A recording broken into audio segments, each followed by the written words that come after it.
మందు కొట్టడానికి వచ్చాము. ఫస్ట్ కిసాన్ రెడ్డి యాడ్ చేస్తున్నాం. ఇది హాఫ్ బాటిల్ వాడితే చాలు, ఎందుకంటే దాదాపు ఎకరాకు పైకి వాడుతున్నాను కాబట్టి పూర్తిగా కలిసిపోవడానికి. ఇప్పుడు కూడా ఫస్ట్ మనం కిసాన్ రెడ్డి వేయాలి వాటర్లోకి, ఎందుకంటే కిసాన్ రెడ్డి వేస్తే తర్వాత మనం ఏ పదార్థాలు అయితే కలుపుతామో ఆ పదార్థాలు పూర్తిగా నీటిలోకి ఇంకడానికి ఉపయోగపడతాయి. హ్యూమిక్ యాసిడ్ పూత రావడం కోసం స్ప్రేయింగ్ కోసం నేను స్ప్రే చేస్తున్నాను. హ్యూమిక్ యాసిడ్లో హ్యూమిక్ పల్విక్ రెండు ఉంటాయి. స్ప్రేయింగ్ వాడుతున్నాను, ఫాయిలర్ కోసం దీన్ని నేను యూజ్ చేస్తున్నాను. అలాగే సీవీడ్ ఎక్స్ట్రాక్ట్తో తయారు చేసిన గోల్డ్ గ్రోత్, అంటే హార్మోన్ ఇంబ్యాలెన్స్. కొన్ని చెట్లు ఫ్లవర్స్ ఉన్నాయి, కొన్ని చెట్లలో ఫ్లవర్స్ లేవు. సో అంటే హార్మోన్ ఇంబ్యాలెన్స్ ఉన్నట్టు చెట్టుకి పంటకి. సో దీనికోసం 250 ml ఒక ఎకరాకు సరిపోతుంది అనమాట. దీన్ని నేను చేస్తున్నాను.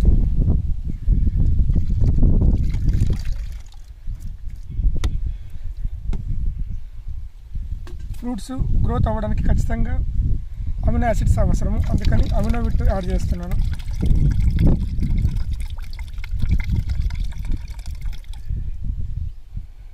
ఇవన్నీ కూడా ఎకరాకు డోస్ కాబట్టి ఒక్కొక్క బాటిల్ సరిపోతాయి.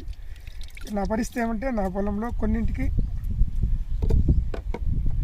ఫ్రూట్స్ వచ్చినాయి, కొన్నింటికి ఇంకా ఫ్లవరింగ్ స్టార్ట్ కాలేదు, కాబట్టి రెండు వాడాల్సిన పరిస్థితి ఏర్పడుతుంది. Flowering stimulant and fruiting stimulant రెండు కూడా. ఇది మన దగ్గర ఉంది కదా 1 గ్రామ్ 1 ఎకర్.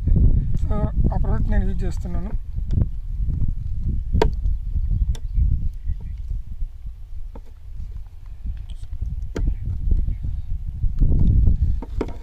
చూడడానికి చాలా తక్కువగా ఉంటుంది ఇది.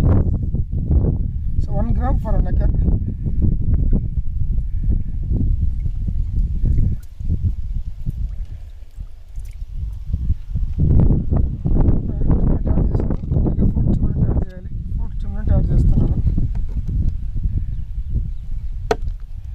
తర్వాత పూత ఉన్న టైంలో మొక్కకి ఫంగస్ వచ్చే ఆస్కారం ఎక్కువ ఉంటుంది. సో ఫంగస్ రాకుండా ఉండడానికి నేచురల్గా బయోస్టిమ్యులెంట్స్ మన దగ్గర ఫంగిసైడ్ ఉంది, మా వాళ్ళు ఆల్రెడీ ఓపెన్ చేసి పెట్టారు, దాన్ని కూడా యాడ్ చేస్తున్నాను. ఫస్ట్ నేను ఇది వేయడం వల్ల, ఇది కిసాన్ రెడ్డి వేయడం వల్ల ఏం వేసినా కూడా మిగతావన్నీ కూడా ఈజీగా కరుగుతాయి. సో ఇది పరిస్థితి. దీన్ని స్ప్రే రూపంలో నేను యూజ్ చేస్తున్నాను. మా నాన్న ఎంత వాడాడో దీన్ని అర్థం కాలేదు కాబట్టి ఎకరాకి ఇది సాలదు, అంటే ఆల్రెడీ ఆ పైన వాడినాడు.